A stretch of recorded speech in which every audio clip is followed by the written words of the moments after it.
Hi all, I am Ashu and welcome to Kuzi channel. Today we are going to study about areas and volumes of solids. हम different types के solids देखेंगे and we will learn कि हम उसका surface area और volume कैसे निकालते हैं. ठीक है? Let's begin. अब इससे पहले मैं आपको कुछ concepts बताना चाहता हूँ. Let's say कोई भी एक hypothetical हम वो ले लेते हैं. Let's say कोई एक solid है इस type का. Okay? Fine. ये हमारा solid है. ठीक है, तो कुछ टर्मिनोलॉजी याद करना बहुत ही जरूरी है. तो ये क्या है? जैसे इसका फ्रंट फेस, टॉप कहते हैं, टॉप फेस. और ये इसका क्या हो गया? नीचे का बॉटम फेस. और इसको क्या कहते हैं? बीच वाले को, इसको बोलते हैं literal surface. Got it? Concept clear? आपको टर्मिनोलॉजी को समझ में आई? ये टॉप फेस होता है, ये बॉटम फेस होता है, ये वो होता है, ये लिटरल सरफेस होता है. अब एक बहुत इंपॉर्टेंट बात यह है कि all of these are governed by Euler's rule. Euler's rule क्या कहता है कि number of face plus number of vertices okay is always equal to number of edges plus 2. लेकिन एक कैवेट है कि ये जो फेस है this should be regular polygon. ये रेगुलर पॉलीगॉन होना चाहिए. राइट? फाइन. अब देखो ये क्या है? इसको क्या बोलते हैं? वर्टेक्स. ये क्या हो गया? एज हो गया. ठीक है, चलो इस वाले फॉर्मूले को एक बार चेक कर लेते हैं. Fine. Let's say cuboid. Cuboid आप सबको पता है. ठीक है, क्यूबॉइड के अगर मैं आपसे पूछूं तो नंबर ऑफ फेस कितने हो गए? 6. फाइन. 1 2 3 4 5 6. वर्टिसेस. वर्टिसेस देख बताओ. 1. पहले एजेस गिन लेते हैं. ठीक है, एजेस गिने अगर तो 1 2 3 4 5 6 7 8 9 10 11 12. 12 एजेस हो गए इसके. ठीक है, वर्टिसेस कितने हो गए? 1 2 3 4 5 6 7 8. 8. अब देखो क्या सेटिस्फाई हो रहा है? नंबर ऑफ फेस कितना है? 6 plus vertices 8 is equal to 12 plus 2. 14 equal to 14. Fine. तो ये काफी इंपॉर्टेंट है. कहीं कहीं पर अपन निकालने की जरूरत पड़ जाती है कि कितने फेस हैं, वर्टिसेस, एजेस. सो आप ये वाला रूल हमेशा याद रखें. ओके, चलो अब एक एक सॉलिड का एग्जांपल लेते हैं and then we will keep on learning कि उनका एरिया और वॉल्यूम कैसे निकालना है. देखो राइट प्रिज्म. राइट प्रिज्म क्या होता है? इसकी एक प्रॉपर्टी होती है कि इसका जो टॉप सरफेस है, ओके, टॉप सरफेस कह लो या टॉप फेस कह लो, ये जो टॉप फेस होता है इसका पैरेलल होता है. Is parallel to bottom face. Face कह लो या सरफेस कह लो. ठीक है, जैसे मेरे बहुत से एग्जांपल हैं. जैसे ट्रायंगुलर प्रिज्म है. फाइन. ये क्या है? इसका टॉप फेस है. ऐसे पीछे इसका बॉटम फेस. फाइन. और ये क्या है? इसका टॉप फेस, बॉटम फेस. इसमें क्या, आप किसी को भी ले सकते हो. ठीक है. एंड पेंटागोनल प्रिज्म, इसकी 5 साइड्स हैं. हेक्सागोनल प्रिज्म, इसकी 6 साइड्स हैं. ऑक्टागोनल, इसकी 8 साइड्स हैं. बट आपको लगेगा कि जो ये जो टॉप और बॉटम सरफेस है इसमें पैरेलल होता है. Okay fine. अब इसको निकालते कैसे हैं? तो सबसे पहले एक इंपॉर्टेंट होता है आपका लेटरल सरफेस एरिया कैसे निकालेंगे. लेटरल सरफेस एरिया का मैं आपको स्टैंडर्ड फॉर्मूला बता रहा हूं. ये होता है simple simple perimeter of base. Perimeter of base. Okay, and you multiply it with height of prism. इस तरह आप किसी का भी निकाल सकते हो. ठीक है, चाहे आप रेक्टेंगुलर प्रिज्म का निकाल लो, ऑक्टागोनल प्रिज्म का निकाल लो. पेरीमीटर जैसे फॉर एग्जांपल आपको हेक्सागोनल का निकालना है तो इसका जो पेरीमीटर होगा कितना होगा? मान लो साइड ए है तो 6a इसका वो हो जाएगा. पेरीमीटर, एंड हाइट मान लो ये कितनी है h, तो उसका सरफेस एरिया 6ah सिंपली। अब मान लो आपको टोटल सरफेस एरिया निकालना है। टोटल सरफेस एरिया में आप क्या करोगे, इसको TSA लिख लेते हैं just for the sake of simplicity, और इसको LSA लिख लेते हैं। ठीक है, ये क्या हो जाएगा आपका literal surface area plus top face का एरिया प्लस बॉटम फेस का एरिया।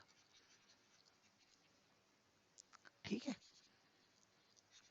या इस वाले टर्म में क्या होता है, ये टॉप फेस एरिया और बॉटम फेस एरिया इक्वली होता है क्योंकि दोनों पैरेलल है। फाइन, बट एक स्टैंडर्ड आपको एक फॉर्मूला आप याद कर लीजिए कि total surface area is equal to literal surface area, और उसमें आप टॉप और बॉटम के फेस एरिया को जोड़ देते हो। फाइन, अब तीसरी चीज क्या आती है इसमें, तीसरी चीज आती है कि इसका वॉल्यूम कैसे निकालते हैं। वॉल्यूम के लिए भी बहुत आसान तरीका है, कोई दिक्कत वाली बात नहीं है। आपको सिंपली यहाँ पर क्या करना है, पहले पेरीमीटर ऑफ बेस लेते थे, आपको वॉल्यूम के लिए लेना है एरिया ऑफ बेस, और उसको आपको मल्टीप्लाई कर देना है सिंपली हाइट ऑफ प्रिज्म से। ये आपका स्टैंडर्ड फॉर्मूले हैं तीनों, और ये तीनों फॉर्मूले हर चीज के लिए एप्लीकेबल होते हैं। ठीक है, let's study it one by one. आगे कुछ एग्जांपल लेते हैं हम। जैसे क्यूबॉइड क्या है, ये टाइप ऑफ प्रिज्म है, टाइप ऑफ राइट प्रिज्म। ठीक है, इसमें क्या है, रेक्टेंगुलर सरफेस है इसका बॉटम और वो। फाइन, इतना ही फर्क है। तो अगर हम इसका लिटरल सरफेस एरिया निकालें तो क्या हो जाएगा, इसका पेरीमीटर क्या होता था, देखो पेरीमीटर क्या है 2, देखो पेरीमीटर क्या हो जाएगा, जैसे मान लीजिए आपका ये L है, नहीं सॉरी मैंने यहाँ पर डिनोट कर रखा है ना, ये L है और ये इसका ब्रेड्थ है। ठीक है, तो मान लो इसका पेरीमीटर क्या हो गया आपका 2L प्लस B। फाइन, और आपको इसको क्या किससे मल्टीप्लाई करना है, हाइट से, तो हाइट से मल्टीप्लाई कर दिया तो आपको LSA आ गया। फाइन, अब मान लीजिए आपको टोटल सरफेस एरिया निकालना है। टोटल सरफेस एरिया निकालोगे, कैसे निकालोगे, ये तो आपको लेना ही लेना है, ये 2L प्लस BH प्लस, और ये ऊपर का टॉप का क्या है LB, और बॉटम का क्या है LB। ठीक है, तो आपको क्या मिल गया यहाँ पर 2LB plus LH plus BH। Fine, ये हो गया, और ये टोटल सरफेस एरिया। तीसरा, आप वॉल्यूम कैसे निकालोगे इसका, वॉल्यूम के लिए हमने क्या पढ़ा है, area of base. Area of base कितना हो गया आपका L इंटू बी, और मल्टीप्लाई बाय H, तो LBH आपका सीधे सीधे वॉल्यूम निकल गया क्यूबॉइड का, सिंपल। ठीक है, अब ये क्या है, क्यूब है। क्यूब का मान लीजिए हर साइड क्या होती है इसमें, इक्वल होती है, it's a type of cuboid. Fine, अब इसमें LSA क्या हो गया, ठीक है, इसका पेरीमीटर क्या हो गया 4A। फाइन, और इंटू H यानी 4AH इसका LSA हो गया। टोटल सरफेस एरिया निकालोगे तो क्या हो जाएगा, टोटल सरफेस एरिया निकालोगे तो क्या हो जाएगा, एक चीज और, ये H यहाँ पर A ही होता है तो it will be 4A square. Fine, तो टोटल सरफेस एरिया निकालोगे तो 4A स्क्वायर प्लस टॉप का कितना हो गया A स्क्वायर एरिया, और बॉटम का A स्क्वायर, तो क्या होता है 6A स्क्वायर। ठीक है, अब हम वॉल्यूम अगर निकालें इसका, वॉल्यूम कैसे निकालेंगे, सिंपल, एरिया ऑफ बेस कितना हो गया इसका A स्क्वायर, और हाइट हो गई यहाँ पर A, यानी A क्यूब इसका वॉल्यूम हो गया। ठीक है, साइड, यहाँ इसको साइड लिख देते, A is the side. Fine, ऐसे क्यूब का भी ऐसे ही निकलता है। सिलेंडर ले लो, सिलेंडर भी एक तरह का क्या है, प्रिज्म है, बट इसका जो फेस है क्या होता है, it's a kind of prism, but इसका जो बेस होता है वो क्या है, सर्कुलर है, और कुछ नहीं। ठीक है, तो इसमें अगर मैं आपको लेटरल सरफेस एरिया निकालने को बोलूं तो कैसे निकालोगे, इसका पेरीमीटर, पेरीमीटर कितना हो गया, नंबर 1 2πr, और हाइट कितनी हो गई h, तो 2πRH is lateral surface area. अब मान लीजिए टोटल सरफेस एरिया आपको निकालना है, तो 2πRH तो है ही, ठीक है, प्लस 2 बार बेस हो गया 2πr स्क्वायर, ये आपका टोटल सरफेस एरिया हो गया। अगर आपको वॉल्यूम निकालना है सिलेंडर का तो क्या होता है, बेस का एरिया, एरिया ऑफ बेस, यानी कितना पाई आर स्क्वायर, यानी मल्टीप्लाइड बाय हाइट, तो आपको क्या हो गया pi r square H. Cylinder. तो अगर आपने राइट प्रिज्म समझ लिया अच्छे से तो आप सारे फॉर्मूले खुद ड्राइव भी कर सकते हैं, कोई दिक्कत नहीं है। फाइन, चलिए आगे बढ़ते हैं। सिलेंडर में चलिए आपको एक और बताता हूँ, कभी कभी हॉलो सिलेंडर भी दे देते हैं। एंड जैसे मान लीजिए सिलेंडर के अंदर सिलेंडर दे दिया तो कोई दिक्कत नहीं है। आपने क्या करना है, आउटर रेडियस को मानना है R2, मान लीजिए ऐसे है, ठीक है। आपको आउटर रेडियस को लेना है कितना, R2, और मान लीजिए इनर रेडियस हो गया आपका R1। तो वॉल्यूम में अगर डिफरेंस निकालना है तो क्या करोगे आप, V1 minus V2 minus V1 कर दोगे, यानी पाई R2 square H minus pi R1 square H। Simple, जैसे हमने रिंग में पढ़ा था बस इसमें वैसे ही करना है, कोई दिक्कत वाली बात नहीं है, ठीक है। और सरफेस एरिया निकालना होगा इनसाइड आउटसाइड, तो क्या हुआ, दो सिलेंडर बन गए सिंपली, और कुछ नहीं, ठीक है। And we will look at it based on type of the questions that we will encounter in coming video। चलिए नेक्स्ट आगे बढ़ते हैं। पिरामिड, अभी तक हमने पढ़ा है राइट प्रिज्म। राइट प्रिज्म में क्या होता है, इसमें टॉप सरफेस और जो बॉटम सरफेस है वो पैरेलल होती है। लेकिन पिरामिड में क्या होता है कि इसका जो बेस तो पॉलीगॉन होगा, बेस हो गया आपका पॉलीगॉन होगा, फाइन। और सरफेस क्या होंगे इसके, ट्राइंगल। जो लिटिल सरफेस होगा इसका वो एक तरफ से क्या दिखेगा आपको, ट्राइंगल। और इसको क्या बोलते हैं, ये वर्टेक्स हो गया, फाइन। इसको बोलते हैं पिरामिड। अब मान लो इसमें भी वही कॉन्सेप्ट लगाते हैं। चलिए मान लीजिए आपको इसका लेटरल सरफेस एरिया निकालना हो। लेटरल सरफेस एरिया आप कैसे निकालेंगे, ये होता है 1/2। यहाँ पर हम क्या करते हैं, बस फैक्टर आ जाता है 1/2 का, 1/2 into perimeter of base and you multiply it by height, sorry slant height.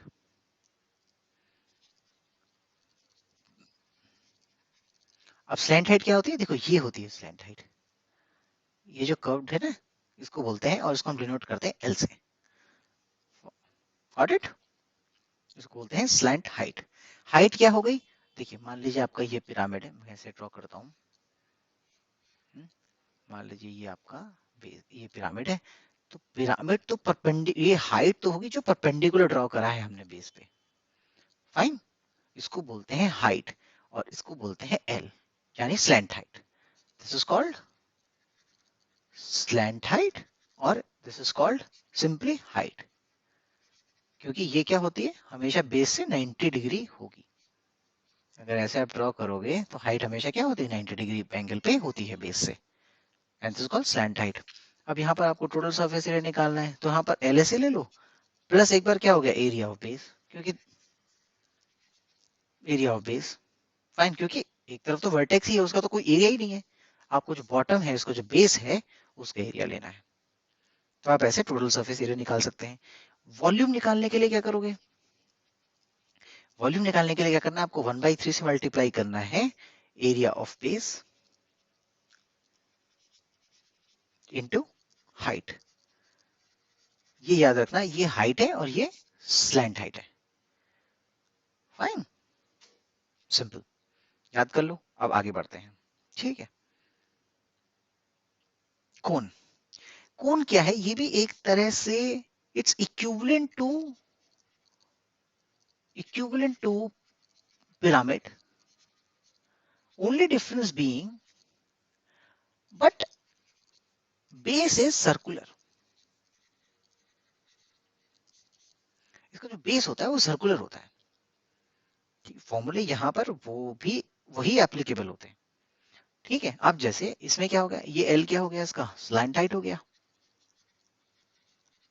और देखो ये क्या है, 90 डिग्री एंगल पे होता है, तो L की वैल्यू हमेशा क्या होती है, √R² प्लस H² करके हम निकाल सकते हैं इसमें, ठीक है। लेट्स सी, आपको उसका लेटरल सरफेस एरिया निकालना है, तो लेटरल सरफेस एरिया हमने क्या पढ़ा था पिरामिड के लिए, 1/2 इंटू पेरीमीटर ऑफ बेस। इसका पेरीमीटर ऑफ बेस कितना होता है, 2πr,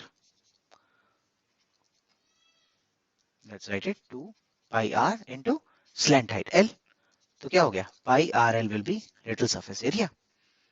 टोटल सरफेस एरिया हम निकालेंगे तो क्या हो जाएगा, πRL में एरिया ऑफ बेस जोड़ देना है। कितना होता है area of base? Pi r square. Simple. आपको वॉल्यूम निकालना है तो वॉल्यूम का फॉर्मूला क्या होता है? 1/3 into area of base. Area of base कितना है? Pi r square into h. तो 1/3 pi r square h is the formula of the cone. ऐसे आप lateral surface area, total surface area और वॉल्यूम निकाल सकते हैं आराम से कोन का विदाउट एनी प्रॉब्लम। चलिए आगे देखते हैं। एक स्पेशल केस है कोन फ्रस्टम। जो बाल्टी होती है ना, कभी कभी क्या होता है बाल्टी का पूछ लेते हैं कि कैसे निकालोगे।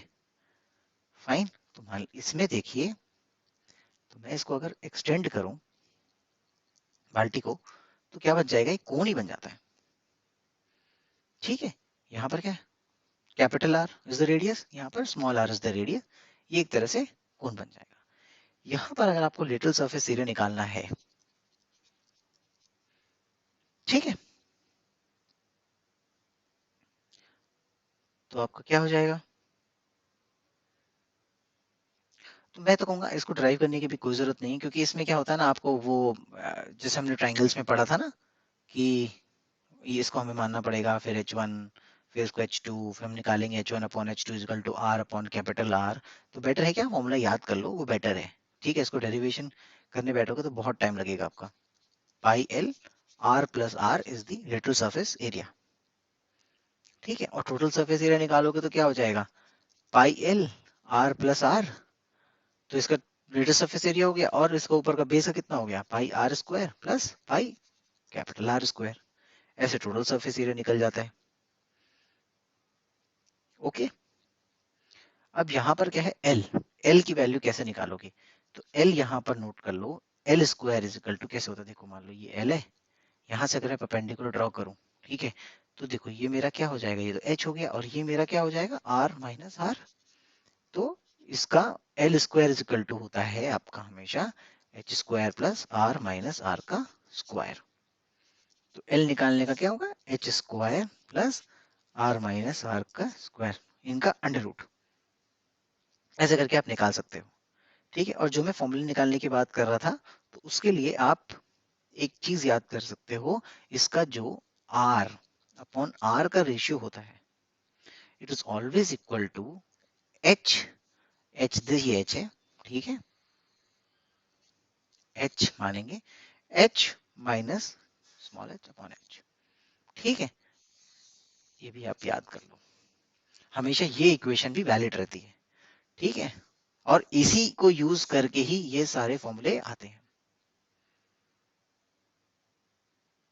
Got it? हमने ट्रायंगल में पढ़ा था ना कि मान लीजिए एक पैरेलल लाइन ट्रायंगल को कट कर देती है, that line is parallel with the base. ठीक है। तो जो रेशियो होता है साइड्स का वो इक्वल होता है। वही चीज है ये, और कुछ नहीं है। और वॉल्यूम अगर आपको इसका निकालना है तो वॉल्यूम भी आप याद कर लीजिए। इसका फॉर्मूला होता है 1/3 pi h plus r square plus r r. ये तीनों फॉर्मूले आप याद कर लो इसमें। तीन क्या, एक दो तीन चार, एंड ये भी याद कर लो, ये भी काफी इंपॉर्टेंट है। ओके। पिरामिड फ्रस्टम, ऐसे ही मैंने पिरामिड को तोड़ा है कि मान लीजिए पिरामिड को अगर हम ऐसे पैरेलली काट देते हैं तो कैसे होगा। तो इसकी में एक्चुअली ज्यादा इंपॉर्टेंट नहीं है, but still it's better to learn the concept. और याद कर लो, कितना ही क्या ही बुरा है इसमें। ठीक है। आपको मान लीजिए इसमें लिटिल सरफेस एरिया निकालना है, तो ये हो जाएगा 1/2। ये होता है यहाँ पर sum of perimeter of top and bottom, top and bottom base. ठीक है। And you multiply it by slant height. Simple. Slant height क्या है? एल। ठीक है। एल को मैं यहाँ लिख देता हूँ, this is our L. Okay. ये एच है। और अगर टोटल सरफेस एरिया निकालना है तो आप निकाल ही लोगे, एल से, और इसका ले लो, और area of top face plus area of bottom face. ऐसे निकाल सकते हो। वॉल्यूम अगर आपको निकालना है तो इसका फॉर्मूला भी मैं आपको बता देता हूँ, तो आप याद कर लीजिए। ये क्या होता है आपका 1/3 into h, and you take area of 1 plus area of 2 plus under root A1 A2। ये इसको मान लीजिए ये A1 एरिया है, ओके, और ये बेस 2 है ना, ये तो इसको A2 लिख लो और ये इसको A1 लिख लो। ठीक है, A1 क्या है यहाँ पर, लिख देता हूँ, A1 is area of top face और A2 है आपका एरिया ऑफ बॉटम फेस। चलिए इस वाले फॉर्मूले को भी थोड़ा सा मॉडिफाई कर देते हैं, उसी फॉर्म में लिख देते हैं। ठीक है, A1, this will be A1 plus A2। Okay, moving to the next one, sphere. Sphere बहुत ही इंटरेस्टिंग है। ठीक है, इसमें क्या है, ये की सेंटर होता है इसका और यहाँ से रेडियस है वो इक्विडिस्टेंट है, लेकिन ये बस ये 2 डायमेंशनल में ना होकर ये 3 डायमेंशनल में अगर बात करें तो वो स्फीयर होता है। इसमें क्या होगा, सरफेस एरिया, इसमें कोई लिटिल सरफेस एरिया नहीं होता क्योंकि यहाँ पर कोई टॉप सरफेस नहीं है, कोई बॉटम सरफेस नहीं है, तो इसका जो सरफेस एरिया हो गया that will be equal to 4 pi r square, और इसका जो वॉल्यूम होता है that will be equal to 4/3 pi r cube. ठीक है, अगर मैं आपसे कहूं कि सेमी स्फेयर है तो कैसे निकालोगे, सेमी स्फेयर का वॉल्यूम तो सीधे सीधे निकाल दोगे, कितना 2/3 पाई आर क्यूब, आधा ही वॉल्यूम हो जाएगा ना सीधे सीधे। लेकिन अगर सेमी स्फेयर का मैं सरफेस एरिया निकालूं तो क्या होगा, देखो कैसा होता है, ऐसा और ऐसा। फाइन, तो इसका जो लेटरल सरफेस एरिया वो क्या हो जाएगा 2 पाई आर स्क्वायर, इस वाले का आधा, और इस वाले जो आपका बेस होगा इसका कितना होगा पाई आर स्क्वायर, राइट, क्योंकि नीचे तो एक सर्किल ही दिखाई देगा ना आपको। तो ये ऐसे होगा ना, ऐसे सर्किल है और इसके ऊपर ये, राइट, तो सरफेस इसका होगा 3 pi r square. Total surface area, lateral surface area वही होगा 2 पाई आर स्क्वायर। फाइन, क्योंकि इसमें बेस है एक सेमी स्फीयर में। फाइन, टोरस, टोरस क्या होता है, एक तरह से सॉलिड रिंग है। इफ यू रिमेंबर हमने लास्ट अपने लेक्चर में भी रिंग पढ़ी थी कि रिंग का एरिया कैसे निकालते हैं, तो टोरस का वही कॉन्सेप्ट है पूरा का पूरा। ये ज्यादा इंपॉर्टेंट नहीं है एग्जाम के लिए, बट आप याद कर लो, कोई ज्यादा डिफिकल्ट इसका फॉर्मूला नहीं है। इसका जो सरफेस एरिया होता है, ठीक है, अब इसका मान लो कि एक चीज बता दूं मैं आपको, इसमें क्या होता है, दो तरह के सेंटर हो गए एक तरह से। ठीक है, एक सेंटर हो गया आपका आर हो गया, जैसे मान लीजिए मैं इसको ऐसे ड्रॉ करके दिखाता हूँ, इस फिगर में थोड़ा क्लियर नहीं होगा। मान लीजिए ये आपकी रिंग है और ये ऐसे गोल घूम रही है इसमें, तो एक तो आपका ये वाला सर्किल होता है और ये आपका एक ये वाला सर्किल होता है। फाइन, ओके, अब इस वाले इस सर्किल को मान लेते हैं हम ए और इस वाले को मान लेते हैं आर, इसका रेडियस। फाइन, तो आपको अगर इसका सरफेस एरिया निकालना हो तो उसका फॉर्मूला हो जाता है 4 pi square r into a, 2 pi r into 2 pi a, ऐसे तो उसको मल्टीप्लाई करके सरफेस एरिया निकलता है। ठीक है, नो नीड टू उसमें ज्यादा कुछ सर्च करने की जरूरत नहीं, क्योंकि आई डोंट थिंक कि एग्जाम में ये आपसे पूछा जाएगा, but just good to know. ठीक है, ऐसे ही अगर वॉल्यूम निकालना हो तो उसका वॉल्यूम हो जाता है 2 pi square r square a, ये इसका वॉल्यूम हो जाता है। Fine, got it. तो मैंने I try to covered maximum type of solids जो मैं कवर कर सकता था। आई होप आपको ये वीडियो समझ में आया होगा, आपको फॉर्मूलेस क्लियर हो गए होंगे कि कैसे निकालते हैं, कैसे यूज करते हैं, and I hope you will be able to use it very effectively in different types of questions. Okay, so practice, practice, practice, and in the next videos we will try to next 2-3 videos we will try to solve some questions ताकि आपके जो concepts हैं वो और clear हो जाए। ठीक है, till then happy learning and take care, bye bye।